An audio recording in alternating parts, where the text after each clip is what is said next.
Hello दोस्तों, कैसे हैं आप सभी लोग। आशा करते हैं आप सब बहुत अच्छे होंगे और दोस्तों आप सबकी तैयारी भी अच्छी चल रही होगी। तो दोस्तों आपकी मदद के लिए एनटीपीसी की लगातार हम सीरीज चला रहे हैं ताकि प्रीवियस ईयर से आपको ये आइडिया लग पाए किस टाइप की क्वेश्चंस पूछे जाते हैं और किन कौन से जो टॉपिक हैं उन पर आपको फोकस करना होगा ताकि 2024 में आपका सिलेक्शन एक सीट पक्की कर पाएँ आप। पार्ट 25 है और इससे पहले 74 पार्ट हो चुके हैं। अगर आप उन सारे पार्ट्स को देखना चाहते हैं तो प्लेलिस्ट हमने अलग से बना दिया है एनटीपीसी की, तो वहां से आप चेक कर लीजिएगा, सारे पार्ट सीरियल से मिल जाएंगे। दोस्तों शुरुआत करते हैं वीडियो की, लेकिन इससे पहले चैनल को अब तक सब्सक्राइब नहीं किया है तो सब्सक्राइब कर लीजिए और बेल आइकन भी दबा लीजिए। तो देखो दोस्तों, आज हम पार्ट करेंगे ये जो 10:30 से 12 के बीच में हुआ था। ये मैंने डेट डाल दी थी पहले भी, आप वहां से देख सकते हैं। ठीक है, अब शुरुआत करते हैं आज के पहले ही क्वेश्चन से। पहला है, एक परीक्षा में 35% छात्र एक विषय में और 42% दूसरे विषय में फेल हुए। इनमें से 30% दोनों विषय में फेल हुए हैं। तो यदि छात्रों की कुल संख्या 2500 है तो केवल एक विषय में कितने छात्र पास हुए हैं, ये हमें बताना है। तो मेरे हिसाब से यहाँ पर पास की जगह पे फेल होना चाहिए था कि केवल एक विषय में कितने छात्र फेल हुए हैं। ठीक है, तो देखते हैं, जब कभी ऐसा क्वेश्चन आए तो आप दो गोले बनाओ, हमेशा एक ये बनाओ, एक आप यहाँ पर बना दो। गोला का साइज छोटा बड़ा हो सकता है, आप बराबर भी रख सकते हैं, इससे कोई फर्क नहीं पड़ता है। अब देखो कह रहा है कि पहले देखो दोनों में फेल हुए 30%, तो आप 30 को लिखेंगे अंदर यहाँ पर। अब कह रहा है कि एक विषय में 35% छात्र फेल हो गए, तो 30 तो ऑलरेडी हो चुके इस गोले में, 5 और लिख दो। तो देखो ये पूरा का पूरा जो गोला है इसमें 35 हो रहा है, 30 ये 5 ये, जिसका मतलब 35 हो जाएगा। ठीक है, अब क्या कर रहा है दूसरे वाले में कि 42% दूसरे विषय में, तो 30 तो ऑलरेडी हो चुका है। अगर मैं 12 लिखूंगा तो 30 + 12 42 हो जाएगा। समझ गए आप। अब कह रहा है दोनों विषय में माफ कीजिएगा, केवल एक विषय में कह रहा है फेल हुए। तो देखो केवल एक विषय में 5 ये हुए और 12 ये हुआ, तो 12 5 17, यानी कि 17% छात्र जो हैं वो दोनों में फेल हुए हैं, लेकिन केवल एक विषय में फेल हुए हैं। लेकिन इसमें ये कह रहा है कि टोटल संख्या जो है सारे विद्यार्थियों की वो 2500 है। 17% 2500 का, तो 2500 गुणे में 17 और परसेंट नीचे आएगा तो आएगा 00। अब 00 से 00 कट जाएगा, तो मतलब हो जाएगा यहाँ पर, ये आप कर लो 17 पना 85, तो 5 8 बचेगा और 17 दूनी 34 और 34 8 हो जाएगा 42। तो यहाँ पर लिखता हूँ मैं 42। तो टोटल जो विद्यार्थी हैं केवल एक विषय वाले वो 425 हैं दोस्तों। तो ऑप्शन नंबर पहला सही उत्तर हमारा हो जाएगा। आगे बढ़ते हैं क्वेश्चन पे। सार्वजनिक क्षेत्र के पीएसई का कुछ हिस्सा बेचकर सार्वजनिक क्षेत्र के उद्यमों के निजीकरण की प्रक्रिया को किस नाम से जाना जाता है? तो ये होता है दोस्तों विनिवेश। विनिवेश जो बोलते हैं, यानी कि कुछ जो सरकारी चीजें होती हैं उनको बेचकर सार्वजनिक क्षेत्र के उद्यम से निजीकरण की प्रक्रिया को दे दिया जाता है। यानी कि जो निजीकरण होता है, जैसे आप देख रहे हैं रेलवे का लगातार निजीकरण हो रहा है, तो सरकारी चीजों को प्राइवेट लोगों को दे देना, उसको डिस इन्वेस्टमेंट बोलते हैं, कि विनिवेश बोलते हैं। इन्वेस्टमेंट का मतलब लगाना, डिस इन्वेस्ट मतलब वहां से हटा लेना। आगे बढ़ते हैं, नेक्स्ट क्वेश्चन है। एक है कि एक दुकानदार एमआरपी पर 20% की छूट देता है, जोगिंदर उस दुकान से कम हुए पैसों पर यानी कि मूल्य पर 20% की अतिरिक्त छूट लेता है। यानी कि देखो पहले तो 20% ऑलरेडी दुकानदार छूट दे चुका है, इसके बाद भी वो छूट देने के बाद भी 20% और कम कराता है, कह रहे भैया इतने दो, ऐसा होता ना। तो वही कह रहा है सूटकेस खरीदता है, एमआरपी अगर 1200 है तो जोगिंदर द्वारा सूटकेस के लिए कितना भुगतान किया गया है, भाई जोगिंदर ने कितने रुपए दिए होंगे। तो मान लो यहाँ पर कि कोई भी चीज का मूल्य जो है 100 रुपए रहा होगा, स्टार्टिंग में एमआरपी हमने मान लिया, अब उसको कम करा 20% की छूट दिया, तो अब 100 का 20% निकालेंगे तो बचेगा कितना, 80 बचेगा। क्यों? क्योंकि 20% होगा 20 और 100 में से 20 कम कर दिया तो 80 रुपए की बची होगी। अब कह रहा है कि 20% की छूट और दिलाई है, तो इसी 80 में से 20% और कम करो आप, तो ये हो जाएगा यहाँ पर 20 से कम 20 पंचे, और ये कितना आ जाएगा, ये आ जाएगा यहाँ पर 16, तो 16 पंचे 80 16, यानी कि 80 रुपए रेट था कम होने के बाद, अब उसने 16 रुपए और कम कराया, यानी कि 20% कम कराए, तो यानी कि 16 रुपए कम कराए। तो आप 16 घटा दीजिए तो कितना आएगा टोटल, यहाँ पर 10 में से 6 गया तो 4 आएगा, 7 में से 1 गया तो 6, यानी कि 64 आए। तो अब वो जो है वो 64 रुपए उसने पे करे होंगे 100 के हिसाब से, यानी कि अगर 100 की वैल्यू मानी थी तब 64 रुपए उसको देने पड़े हैं। और 1200 का मतलब क्या हुआ, तो ये कह सकते हो कि 100 बराबर 6400। तो 1200 बराबर, तो आप 12 से गुणा करा दीजिए, क्योंकि इसको 100 गुणे 12 करेंगे तो यहाँ पर 12 हो जाएगा, बराबर में 64 और गुणे में 12 कर दीजिए। अगर आपको नहीं समझ में आया तो आप ऐसे भी कर सकते हो, देखो ये 100 है तो एक की वैल्यू हो जाएगी 64 बटे में 100 और गुणे 1200 करा दीजिए, तो देखो 0 0 कट जाएगा तो वही तो हो जाएगा 64 गुणे 12। तो आप कराइए, 12 चौक 48 बचेगा 4 यहाँ पर, और 12 छंग 72, 72 4 हो जाएगा 76, तो इतना आएगा 768 रुपये आएगा दोस्तों। तो देख सकते हो आप ऑप्शन नंबर दूसरा से ये 768 वाला राइट ऑप्शन हो जाएगा, ये वाला। आगे बढ़े क्वेश्चन पे। नेक्स्ट है, निम्नलिखित में से कौन सा पड़ोसी देश पाक जलडमरू यानी कि पार्क स्ट्रेट और मन्नार की खाड़ी यानी कि गल्फ ऑफ मन्नार द्वारा निर्मित समुद्र के एक संकीर्ण चैनल के द्वारा भारत से अलग है। यानी कि कहा जाता है कि जो पाक जलडमरू है ये किसके और किसके बीच है, यानी कि भारत के बीच में और कौन से देश के बीच में जो ये बना हुआ है रास्ता, ये जाना जाता है। तो ये दोस्तों हमेशा देखो याद रखोगे, श्रीलंका, पाक जलडमरू हमेशा श्रीलंका और भारत के बीच जो स्थित है जल मध्य रेखा या जो जलीय भाग है ये वाला कहलाता है पाक जलडमरू। अब बहुत से लोग कंफ्यूज हो जाते हैं कि पाक मतलब पाकिस्तान, तो पाकिस्तान और भारत के बीच, तो ऐसा नहीं है। तो आप याद रखना पाकिस्तान हमेशा पाक नहीं होता है, तो यहाँ पर हो जाएगा श्रीलंका। दो आता देखो पाकिस्तान, इसके मध्य रेखा यानी कि पाकिस्तान और भारत के मध्य रेखा को बोलते हैं रेड क्लिफ। क्या बोलते हैं ये भी आप याद रखना, रेड क्लिफ के नाम से जानते हैं। जैसे श्रीलंका और भारत के बीच जो रेखा है वो कहलाती है, यहाँ पर क्या कहलाती है, पाक जलडमरू, लेकिन ये स्थलीय नहीं है, जलीय है। और यहीं पर भारत और पाकिस्तान के बीच स्थलीय सीमा रेड क्लिफ कहलाती है, याद रखेंगे आप। नेपाल के बारे में देख लेते हैं। नेपाल के प्रधानमंत्री यानी कि पीएम इस वक्त कौन है, तो केपी शर्मा ओली हैं इस वक्त प्रधानमंत्री। और वहीं पर ये बने कब हैं, तो ये बने हैं 15 जुलाई 2024 को दोस्तों, ये भी आप याद रखना।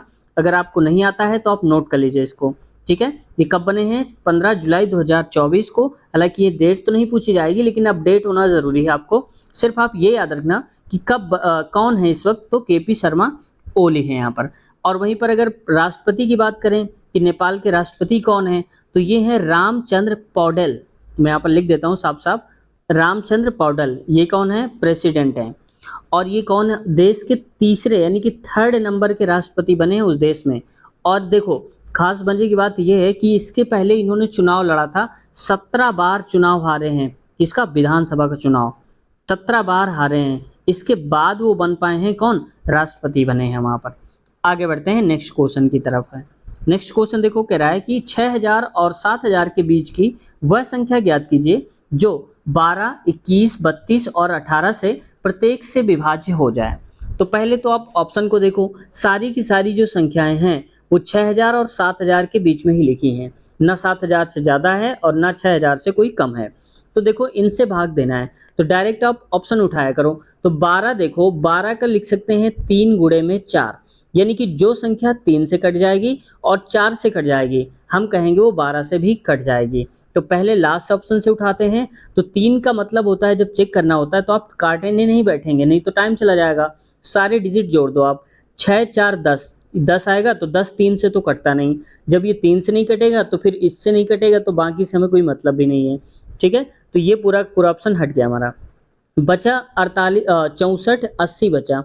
64 80 देखो वही ठीक, 4 3 12, पहले वाला हमें चेक करेंगे। पहले 4 से कट जाएगा, क्योंकि लास्ट की 2 डिजिट अगर 4 से कट जाती हैं तो पूरा पूरा नंबर 4 से कटता है। 3 से कटने का मतलब सारे डिजिट को आप जोड़ दीजिए, 6 4 10, 8 18, यानी कि 18 3 से कट जाता है, 3 छंग 18। इसका मतलब ये नंबर जो है ये 64 80 12 से तो कट जाएगा, लेकिन अभी हमें आगे भी तो चेक करना पड़ेगा कि आगे कट रहा है नहीं। अब मान लो कि हमें लिखना है 64 80 21 से चेक करना है, तो 21 को हम क्या लिख सकते हैं, 7 गुणे में 3। तो हमने अभी चेक किया था कि 3 से तो ये कट ही रहा है। 7 से चेक करते हैं एक बार, 7 नहीं 63, 9 बार में जाएगा, 1 बचेगा, 7 दूनी 14, 4 बचेगा, 40 7 से नहीं कटता है। इसका मतलब ये नंबर भी नहीं कटने वाला है। समझ गए होंगे आप। अब देखो 60 64 को देख लो, 60 64 इसको भी आप ऐसे ही चेक कर लेना, ठीक है। उम्मीद करता हूँ कि आप जरूर चेक करेंगे। अब मैं एक चीज़ आपको बता देता हूँ, जो 32 है ना, तो इसको आप 8 गुणे में 4 कर सकते हो, यानी कि 8 से कट जाएगी और 4 से कट जाएगी। तो तो जो वही संख्या 32 से कटेगी। पता कैसे करेंगे? तो 4 से कटने के लिए यानी कि पहचानने के लिए हमें लास्ट के 2 डिजिट से भाग देना पड़ता है 4 में। तो देखो जैसे 4 एकम 4, 2 बचा, 4 सिंह 24 ये कट रहा है। और 8 के लिए हम क्या करते हैं? 8 के लिए हम लास्ट के 3 डिजिट लेते हैं, यानी कि ये वाले 3 डिजिट अगर 8 से कट जाएँगे तो समझ जाओ कि वो उससे भी कट जाएगा। तो देखो 8 8 64 कट रहा है, इसका मतलब 32 से कट जाएगा। बाकी किसी एक नंबर से नहीं कटेगा, तो इसको भी आप याद रखना। जैसे 6 6 12, 12 4 कितना हो जाएगा? 16, और 16 कभी भी 3 से नहीं कटता है, इसलिए ये भी गलत हो गया है। अब आप क्या करोगे पेपर में, इतना टाइम आपको नहीं लगाना, क्योंकि मैं तो समझा रहा हूँ आपको, इसलिए मैं एक-एक चीज़ बताता हूँ, ताकि कभी ऐसा आए तो आप गलत ना करें। तो देखो, अब मान लो कि 3 ऑप्शन आपने किया कि नहीं कट रहे हैं, तो चौथा को आप चेक भी नहीं करेंगे। चेक नहीं करना है आपको, डायरेक्ट टिक करके आगे बढ़ जाना है। क्यों? क्योंकि जब 3 नहीं कटे हैं, तो चौथा तो कटना ही कटना पड़ेगा ना, तो बस ये याद रखेंगे आप। आगे बढ़ते हैं नेक्स्ट क्वेश्चन की तरफ। ये कह रहा है, वह छोटी-छोटी धनात्मक संख्या ज्ञात करिए, जिसे 4 अंकों की बड़ी से बड़ी संख्या में जोड़ने पर प्राप्त योगफल 307 से पूर्णतः विभाज्य हो जाए। यानी कि ये कहना चाहता है कि 4 अंकों की बड़ी से बड़ी संख्या देखो आप पहले, तो 4 अंकों की बड़ी से बड़ी संख्या क्या होती है? 4 बार आप 9 लिख दो, यही हो गई बड़ी से बड़ी संख्या। कह रहा है कि इसमें जोड़ने पर जो प्राप्त योगफल 307 से कट जाएगा। अब देखो जोड़ने पर, यानी कि अब इसमें हम क्या जोड़ दें कि वो 307 से पूरा नंबर हमारा कट जाए। तो पहले मैं 131 को लेके चेक करता हूँ। तो मान लो कि हमने यहाँ पर लिखा है 131, 131 को मैं जोड़ देता हूँ। क्यों? क्योंकि वही कह रहा है ना कि प्राप्त योगफल। तो 9 1 10, 9 3 12, 1 13 हो जाएगा, और 9 1 10, 1 11, और यहाँ पर आ जाएगा 10। अब देखो आप, क्या ये 307 से कटेगा या फिर नहीं कटेगा है, ये आप चेक करना। इसको 3 बार में काटेंगे, 3 7 21, 3 3 का 9, तो इसमें से आप घटा दीजिए, कितना है? 3, और तो ये हो जाएगा 921, यानी कि केवल 92।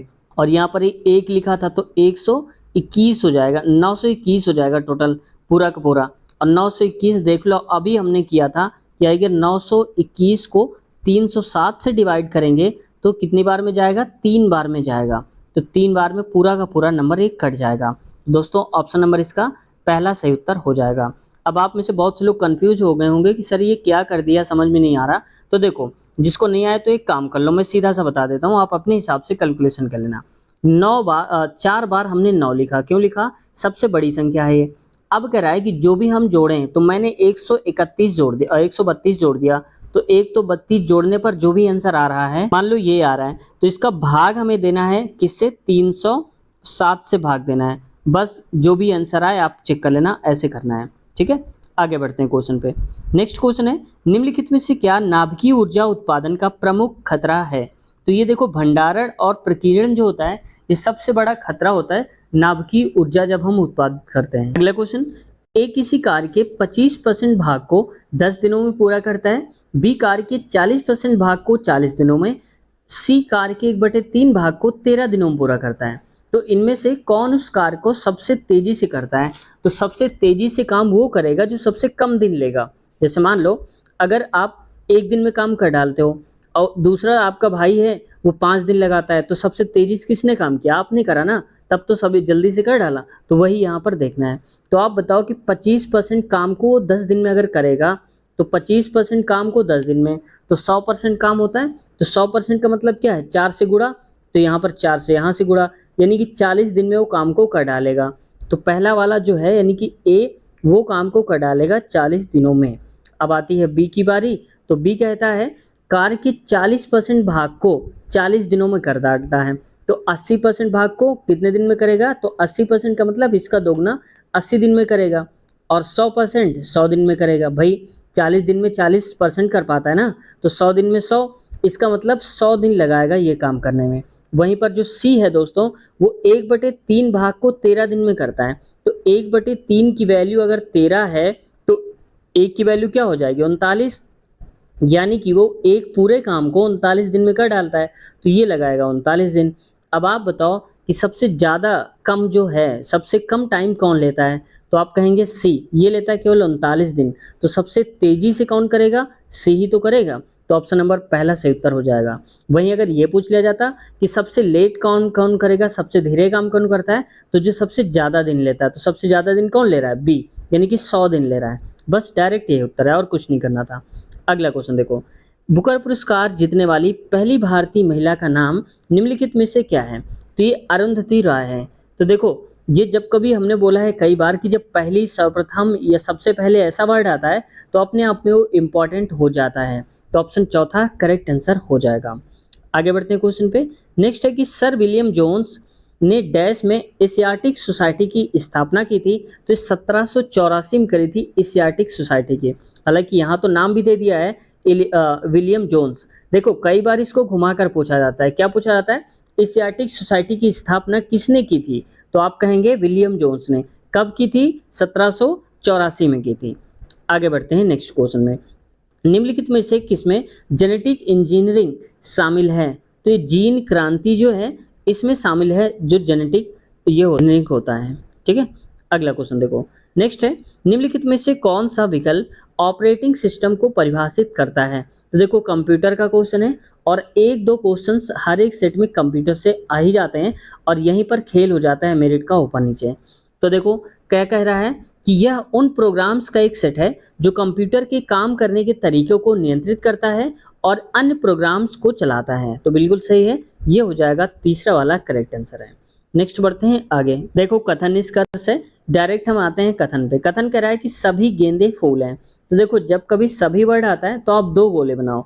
सभी गेंदें, तो जिसके साथ सभी वर्ड जुड़ा होता है उसको आप अंदर रखो। तो सभी गेंदें, गेंदे का मतलब ये हो जाएगा यहाँ पर गेंदें। और क्या है? फूल। तो फूल को आप रखो बाहर यहाँ पर। ठीक है, आप जी भी लिख सकते हैं, फूल को एफ लिख सकते हैं, जैसा भी आपको ठीक लगे। अब कह रहा है कि सभी बल्ले गेंद हैं। तो आप बताओ कि जितने भी बल्ले हैं सभी क्या हैं? गेंद हैं। तो अब देखो, जो बल्ले होंगे ना वो गेंद के अंदर होंगे, यहाँ पर बल्ले होंगे। तो मैं इसको थोड़ा सा हमें बड़ा बनाना पड़ेगा। क्यों? क्योंकि गेंद के अंदर भी यहाँ पर कुछ दे के रखा है, वो हमें रखना होगा। यहाँ पर लिखेंगे बल्ले, तो मैं बल्ले को ब लिख देता हूँ क्योंकि आ नहीं पा रहा है, तो मैं इंग्लिश में बी लिख देता हूँ, आप समझ जाना। ठीक है, बी मतलब बल्ले हैं। अब आते हैं क्वेश्चन पे। कह रहा है कि सभी बल्ले फूल हैं। सभी बल्ले फूल हैं, तो ये बात तो बिल्कुल सही कह रहा है, ये फूल है तो ये सही हो जाएगा। अगला कह रहा है कुछ फूल बल्ले हैं। तो कुछ फूल जो हैं ये बल्ले हैं, बिल्कुल, क्योंकि ये जो बल्ले वाला है, ये वाला सर्कल, ये इसके अंदर इतना भाग भी तो आ रहा है, तो इसका मतलब ये भी सही है। अगला कह रहा है कुछ गेंद बल्ले हैं। तो कुछ गेंद बल्ले हैं, बिल्कुल सही। क्यों? क्योंकि ये वाला जो पार्ट है, ये वाला, इसके अंदर ये गेंद वाला भी तो आ रहा है। देखो, ये हिस्सा इतना काटेंगे तो ये इसका भी तो कट जाएगा गेंद वाले का, तो ये भी सही है। अगला कह रहा है चौथा, कोई गेंद फूल नहीं है, यानी कि कहना चाहता है कोई भी गेंद जो है वो फूल नहीं है। तो देखो, कोई भी गेंद फूल नहीं है। तो देखो, गेंद और फूल एक ही सर्कल के अंदर हैं, जबकि कह रहा है कोई भी नहीं है, यानी कि दोनों अलग अलग हैं। गेंद और फूल ऐसा नहीं है, एक ही सर्कल के अंदर दोनों आ रहे हैं, इसलिए ये गलत बोल रहा है। बाकी सारे तीन सही हैं, तो शायद इसमें गलत स्टेटमेंट ही पूछा रहा होगा। तो ऑप्शन देख लेते हैं। यहाँ पर क्वेश्चन में क्या बोला था? क्वेश्चन पे कह रहा था कि कथनों का पालन नहीं करता है, वही बात है। तो कथन का पालन कौन नहीं कर रहा था? चौथा वाला नहीं कर रहा था। आगे बढ़े क्वेश्चन पे। नेक्स्ट क्वेश्चन है, देखो, इसमें भी सिंपल है। इसमें से बताना है क्वेश्चन पे, उस संख्या की पहचान कीजिए जो निम्नलिखित श्रेणी से संबंधित नहीं है। यानी कि इसमें कुछ एक गलत संख्या दी गई है, उसको बताना है गलत वाला क्या है। तो आप जरा सोचो इसको। तो देखो, 10 17, तो कितने का गैप हुआ? प्लस का 7 किया गया। 17 से हुआ है 26, यानी कि ये गैप हुआ है टोटल 9 का, तो प्लस का 9 जोड़ा गया। अब आगे होना चाहिए था कितने का? 11 का गैप। तो आप अगर 11 करेंगे प्लस का, तो 26 में से आप 11 जोड़िए, तो 6 1 7, 2 1 3, यानी कि 37 होना चाहिए। जबकि यहाँ पर क्या दिया है? 39 दिया, वही गलत हो गया है। अब देखो, 11 जोड़ा है तो प्लस का आप 13 जोड़ेंगे। तो अगर आप 37 में से 13 जोड़ देंगे तो देखते हैं क्या आता है। तो 7 3 10, 3 1 4, 1 5, 50। देखो 50 आ रहा है ऑलरेडी यहाँ पर। तो बस यही संख्या गलत है, कौन सी? 39 वाली। तो ऑप्शन यही गलत हो जाएगा, दूसरा वाला। आगे बढ़ते हैं क्वेश्चन पे। अब देखो, जो भी वहां पर आता जाएगा डिटेल में, अब डिटेल से बताता जाऊंगा क्वेश्चन को, कि एक क्वेश्चन के साथ साथ आपके बहुत सारे क्वेश्चंस तैयार हो जाएं। ठीक है, पढ़ते हैं इसको। निम्नलिखित में से कौन सा स्मारक किंग जॉर्ज पंचम और क्वीन मैरी का भारत में स्वागत करने के लिए बनवाया गया था? यानी कि उनके स्वागत में बनवाया गया था, जो गुजराती शैली से प्रभावित था। ये भी देखो, नई चीज मिल रही है आपको। गुजराती शैली से प्रभावित था कौन? Gateway of India. तो ऑप्शन नंबर दूसरा सही उत्तर हो जाएगा, गेटवे ऑफ इंडिया। इसको भी आप याद रखना। ठीक है, अब देखो, जलियांवाला हत्याकांड की अगर हम बात करते हैं तो ये हुआ था कब? 13 अप्रैल अप्रैल है ये 1919 को हुआ था, याद रखेंगे आप। वहीं गेटवे ऑफ इंडिया जो हमने बात करी थी, तो ये तो आप समझ ही गए होंगे। आगे देखो इसका निर्माण कब हुआ था, तो इसका मार्च हुआ था 13 मार्च को। किसका? गेटवे ऑफ इंडिया की बात कर रहे हैं। कब हुआ था? 1911 में। और ये है कहाँ पर गेटवे ऑफ इंडिया? तो ये है मुंबई में, याद रखेंगे इसको, मुंबई में स्थित है। तो देखो जो चीज़ आपको नहीं आ रही तो स्क्रीनशॉट ले लिया करिए, क्योंकि मैं इरेज कर देता हूँ। अगर पीछे वाला आपको लेना है तो थोड़ा बैक कर लीजिए, आप आराम से ले लेना स्क्रीनशॉट, ठीक है। अब आगे देखो इंडिया गेट। इंडिया गेट का निर्माण हुआ था दोस्तों 1931 में, पूरा बन करके तैयार हुआ था, ठीक है, 1931 में। हालांकि इसकी शुरुआत जब हुई थी बनाने की, वो हुई थी 1921 में हुई थी, यानी कि इसको बनाते बनाते 10 साल लग गए और फाइनली 1931 में गेटवे इंडिया गेट यानी कि इंडिया गेट तैयार हो गया था। और इसका जो डिजाइनर है, ये पूछा जाता है कई बार, तो इंडिया गेट का डिजाइनर कौन था, डिजाइन किसने दिया था, तो एडविन लुटियंस ने दिया था। ये भी आप याद रखेंगे, एडियन एडियन लुटियंस, लोटिया याद रखना, जैसे गांव में बोलते हैं ना हम लोग कि लोटिया लेके जा रहे हैं, वही होता है। अब देखो सूर्य मंदिर की बात कर लेते हैं, ये भी क्यों बच जाए। तो ये सूर्य मंदिर कहाँ है? उड़ीसा में, ठीक है, पुरी जिला में है। पुरी, जैसे उड़ीसा एक राज्य है, वहीं पर पुरी एक जिला पड़ता है, उसी जिले में स्थित है। और ये बहुत ही पुराना है दोस्तों, ये करीब 1236-1264 के आसपास की बात है, तब का है ये, ठीक है। और इसको बनवाया किसने था, तो बनवाया था इसका नरसिंह देव ने। इसको मैं साफ साफ लिखता हूँ वरना आप स्क्रीनशॉट नहीं ले पाएंगे। तो ये ना बना हुआ है, ठीक है, क्योंकि मैं यहाँ हाथ से तो लिख पा रहा हूँ तो थोड़ा ज़्यादा सही नहीं बन पा रहा है। तो नरसिंह देव है ये कौन, किसने बनवाया था, नरसिंह देव जी ने बनवाया था इसको। और ये रेलवे का फेवरेट क्वेश्चन है, आप इसको नोट कर लेना, अगर आप सेट लगाएंगे तो बहुत बार आपको ये मिल जाएगा। तो नरसिंह देव ने बनवाया था, सूर्य मंदिर का निर्माण करवाया था। आगे बढ़ते हैं। तो उम्मीद है देखो एक क्वेश्चन से कितने सारे क्वेश्चंस आप सीख गए हैं ना, देखा होगा। तो वही हमारी कोशिश रहती है कि ज़्यादा से ज़्यादा आप सीख पाएँ, ठीक है। क्वेश्चन पे मत जाइएगा, आप अपनी नॉलेज पे जाइए, कितना आप सीख पा रहे हैं, ठीक है। तो दोस्तों चैनल को सब्सक्राइब नहीं किया तो ज़रूर सब्सक्राइब कर लीजिएगा, ठीक है। उम्मीद है वैसे तो आप लोगों ने सब्सक्राइब कर ही लिया होगा, छोटा चैनल है तो क्या हुआ, प्यार तो आप देते ही हैं। देखो चलो कोई बात नहीं, पढ़िए यहाँ पर एक विशिष्ट कोड भाषा में इसको इतना लिखते हैं, तो इसी कोड भाषा में कैपिटल ये जो भी लिखा है PTL का कोड क्या होगा ये बताना है। तो देखो पहले तो हमें ये जानना पड़ेगा कि इसको ये लिखा कैसे गया होगा, यानी कि जो लिखा है इसको ये कैसे बनाया गया होगा। तो देखो जरा ध्यान से, जो B लिखा है, B का उल्टा होता है Y, यानी कि इसका फर्स्ट लेटर और उधर वाले का लास्ट लेटर, ठीक है, ये एक दूसरे के अपोजिट हैं। वैसे देखो U का उल्टा होता है F, तो F लिख दिया गया है। अब आपको मैं दिखा भी देता हूँ कैसे उल्टा होता है, ठीक है, ये है देखो। अब इसको बताना है तो देखो B को Y लिखा गया है, तो देखो B है Y है, एक दूसरे के अपोजिट ही तो है ये वाले दोनों ही। अब देखो हमें ढूंढना क्या है, कैपिटल का ढूंढना है, तो मैं यहाँ पे लिख देता हूँ CASPTL। अब देखो C का अपोजिट क्या होता है, तो C का अपोजिट आप कहेंगे होता है X, तो सबसे लास्ट में X आएगा, ये तो फिक्स हो गया है, ठीक है। मैं यहाँ पर इसे लाइन खींच देता हूँ। अब देखो इसके बाद दिया है यहाँ पर A दिया है, तो A का अपोजिट होता है Z, तो इधर आएगा अब Z। इसके बाद देखो S दिया है और S का उल्टा कहाँ पर लिखा है, H होता है, तो यहाँ पर आएगा H।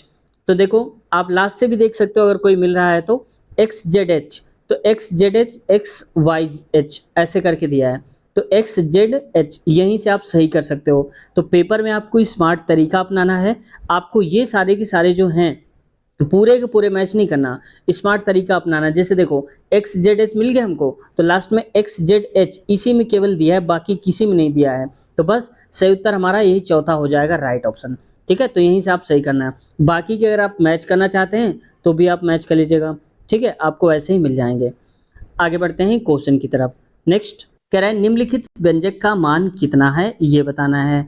तो देखो -20 करेंगे और -20, तो माइनस जो है वो पावर में क्यूब, देखो ये क्या है, विषम बार है, तो जब विषम बार आता है यानी कि माइनस गुणे में माइनस अगर आप करेंगे तो प्लस हो जाता है, और फिर इंटू में माइनस करेंगे गुणे में तो फिर माइनस ही आ जाएगा।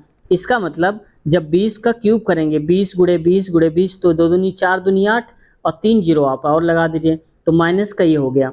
अब इनको सॉल्व करना है, तो पहले प्लस प्लस वालों को इनको सॉल्व करके हम ऐड कर लेते हैं। 13 13 होता है 169, और 169 गुणे में 13 करेंगे क्योंकि क्यूब निकालना है, तो ये आएगा 2197 हो जाएगा, ठीक है। अब अगला क्या है, यहाँ पर 7 का क्यूब निकालना है, तो 7 का क्यूब होता है 343। तो इन दोनों को आप जोड़ दीजिए, 2197 और 343। जब आप इन दोनों को जोड़ेंगे तो ये आ जाएगा 2540। तो यहाँ पर लिखेंगे 2540, ठीक है। तो बस आप देख लो, ये प्लस ये माइनस तो दोनों घटा दो, 0 यहाँ पर आ जाएगा कितना, 6 आएगा, और यहाँ पर बचेगा 9 5 यानी कि 4 बचेगा, और यहाँ पर कितना आ गया, 7 में से 2 गया तो 5 आएगा। माइनस का आएगा, माइनस क्यों आएगा, क्योंकि माइनस 8000 है जो बड़ी नंबर है, तो बड़े संख्या का हमेशा साइन होता है, तो इतना आएगा -5460। ऑप्शन नंबर तीसरा करेक्ट हो जाएगा। आगे बढ़ते हैं क्वेश्चन पे। नेक्स्ट क्वेश्चन देखो, यहाँ पर ठीक वैसे ही दिया है कुछ, कह रहा है कि एक किसी विशेष कोड भाषा में इसको ये लिखा जाता है, तो उसी कोड भाषा में इसको हम क्या लिखेंगे। पहले जानते हैं कि इसको लिखा कैसे इसने। तो देखो, v के बाद आता है x, यानी कि v के बाद आता है w, फिर आता है x, u के बाद v का गैप w आ गया, यानी कि एक एक का गैप करके हमने लिखा हुआ है सबको। तो अब लिखना क्या था, f के बाद g आएगा, n o p आएगा, t u v आएगा, g h i y z a h i यानी कि j। तो ऑप्शन देख लो आप कहाँ पर है, चौथा वाला करेक्ट आंसर हमारा हो जाएगा। आगे बढ़ते हैं क्वेश्चन पे। नेक्स्ट क्वेश्चन पे क्या कहा जा रहा है, देखो ये क्वेश्चन कुछ इस टाइप का दिया है और इसको सॉल्व करते हैं। इसमें कह रहा है यदि 3x + 2y अनुपात 3x - 2y बराबर 5:3 है, तो x/y का मान ज्ञात करना है। तो देखो इसके दो तरीके हो सकते हैं, क्या कि पहला यहाँ पर xy पूछा है, तो ऑप्शन में आप x और y मान लो, एक को, तो एक को आप x मानेंगे, दूसरे वाले को y मानेंगे। जैसे मान लो ये 4/3 है, तो पहले वाले को x और नीचे वाले को y, तो इसमें मैं रखता हूँ 3 × 3 यानी कि 9 हो जाएगा, प्लस y की जगह में रखना है 3, तो 3 दूनी 6 हो जाएगा, ठीक है। भागे में देखिए यहाँ पर 3x - 2y यानी कि सेम वही रहेगा, लेकिन माइनस का लग जाएगा, तो 9 6 15, और बटे में 9 में से 6 गया तो 3 3 5 आएगा केवल, तो नीचे 3 तो आया ही नहीं, देखो 5:3 है ना, तो 5:3 को हम क्या लिख सकते हैं, 5/3, और यहाँ तो केवल 5 आया, नीचे 1, तो ये नहीं होगा, ठीक है। इसको मैं वेरीफाई कर देता हूँ ताकि आपको तसल्ली हो जाए। तो देखो x की जगह पे 8 रखेंगे और y की जगह पे रखेंगे 3, तो 3 मैं डायरेक्ट करता हूँ यहाँ पर, 3 गुणे और x जगह में 8 प्लस का 2 इंटू में y क्या है, 3 है, और बटे में आप करिए तो 3x सेम वही रहेगा, 3 गुणे में 8 माइनस का 2 इंटू में 3 बराबर कितना आना चाहिए, 5:3, तो 8 त्रिक 24, ठीक है। तो 24 प्लस का 3 दूनी 6, और यहाँ देखो 8 त्रिक 24 माइनस का 6 बराबर 5/3, तो देखो 24 6 30 हो जाएगा, तो 30, और नीचे आएगा 24 में 6 गया तो कितना आएगा, 18, तो यहाँ पर लिखेंगे 18, लिख देता हूँ मैं ऐसे करके 18, और यहाँ पर आ जाएगा 3, काटिए इसको, 6 पंचे 30 और 6 त्रिक 18 यानी कि 5/3 5/3 दोनों तरफ बराबर आ रहा है, तो सही उत्तर हमारा यही हो जाएगा, कौन सा, चौथा वाला, क्योंकि जब भी हमने रखा वैल्यू x और y की, सही उत्तर हमारा आ गया है। अगला है, यदि 16x² theta - 40 sec theta plus 25 = 0 है, तो थीटा एक न्यून कोण है। न्यून कोण का मतलब होता है जो कि 90 से कम होगा, तो tan थीटा का मान हमें ज्ञात करना है, ठीक है भाई, ज्ञात कर लेते हैं इसको। तो देखो पहले ध्यान से, ये 16x² है, तो मैं इसको क्या लिख सकता हूँ, 4 x नहीं, माफ कीजिएगा, sec है वो, तो 4 sec का होल स्क्वायर करेंगे, तो भाई स्क्वायर करेंगे तो यही तो आ जाएगा पूरा पूरा, माइनस के बाद अब हम इसको क्या बनाना चाहते हैं, हम बनाना चाहते हैं a + b का होल स्क्वायर बनाना चाहते हैं, बराबर क्या होता है, a² प्लस का b² प्लस का 2ab, हालांकि यहाँ पर माइनस दिया है तो आप माइनस कर लेंगे, तो यहाँ पर भी माइनस आ जाएगा। अब इसको ये बना लिया a², अब आएगा हमारे पास b², यानी कि हम कहेंगे यहाँ पर b² की जगह में आएगा 5 का होल स्क्वायर, तो देखो 25 दिया है, और इसके बाद माइनस का 2 इंटू में a की जगह पे 4 और b की जगह में 5, और क्या है, सेक थीटा है, तो लास्ट में आप सेक थीटा लगा दीजिए ऐसे, तो कितना आ जाएगा, तो देखो 16x sec² प्लस 5 का ये हो जाएगा a² है, और ये है b² माइनस का 2ab हो जाएगा। इतना समझ गए होंगे आप। तो मैं इसको पूरे को हटाकर थोड़ा सही से लिख देता हूँ, तो ये हो जाएगा, तो इसको हम क्या लिख सकते हैं, ये लिख सकते हैं 4 sec थीटा माइनस का 5 का होल स्क्वायर हो जाएगा। बराबर में 0 दिया था तो बराबर में आप 0 कर दो। अब जब 0 होता है तो इसकी पावर अगर ये करेंगे तो ख़त्म हो जाएगा, यानी कि 4 सेक थीटा इक्वल टू यहाँ पर आ जाएगा 5 और सेक थीटा की वैल्यू क्या हो जाएगी 5/4 हो जाएगा। अब इसको आप ऐसे बना दीजिए, ये यहाँ तक का हो जाएगा समकोण त्रिभुज। अब सेक थीटा है तो हमें पता है कि एक फार्मूला होता है लाल बटे में कक्का, जो हम सब लोग पढ़ रहे होते हैं। ठीक है, कितने लोगों ने पढ़ा है ये बात जरूर बताना आप, लाल बटे कक्का वाली बात। ठीक है, अब देखो सेक थीटा, तो सेक थीटा कौन सा होता है sine cos tan, cot sec यानी कि कर्ण बटे में आधार, तो कर्ण क्या है 5, आधार क्या है 4, और ट्रिपलेट हमने बताया था तो होता है हमारे पास 3 4 5, तो 3 कम पड़ रहा है 3 यहाँ लगा दो, 3 4 5 का जोड़ा होता है। अब जिसका पूछा जा रहा है उसी को बता दो टेन थीटा, और टेन थीटा किसका होता है, ये होता है लंब बटे में आधार, तो लंब कितना है, लंब है 3, तो यहाँ पर लिख दीजिए 3 और आधार क्या है 4, तो आंसर आ जाएगा कितना टेन थीटा का 3/4। तो ऑप्शन नंबर आप देख लीजिए कहाँ पर लिखा हुआ है 3/4, ये वाला सही हो जाएगा 3/4, ऑप्शन नंबर दूसरा वाला।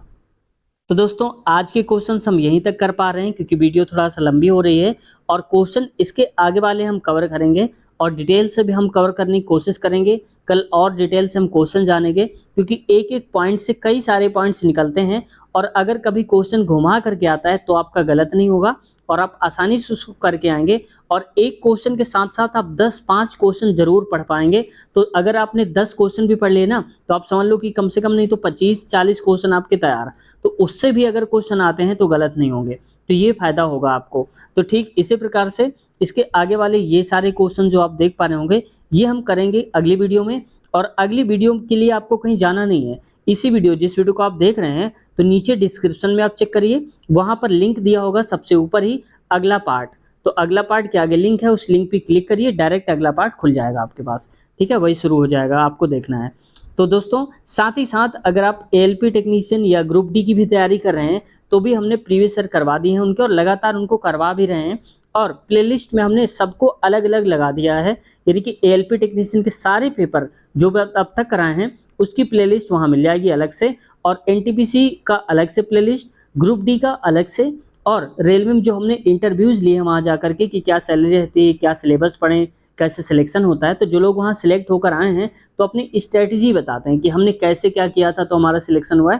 तो ये सब भी वीडियो अगर आप देखना चाहते हैं तो उसकी भी प्लेलिस्ट अलग से है रेलवे इंटरव्यू के नाम से, तो वहाँ पर आप देख सकते हैं रेलवे इंटरव्यू के नाम से। साथ ही साथ मैथ की वीडियोज़ भी आप देखना चाहते हैं तो लिंक आपको मिल जाएगी, देख लीजिएगा। या आप कहीं नहीं जाना चाहते हैं तो इसी वीडियो के नीचे आप एक बार चेक कर लीजिएगा, सारी एक एक लिंक आपको मैं वहाँ पर प्रोवाइड करा दूंगा, वहाँ से आप आसानी से देख पाएंगे।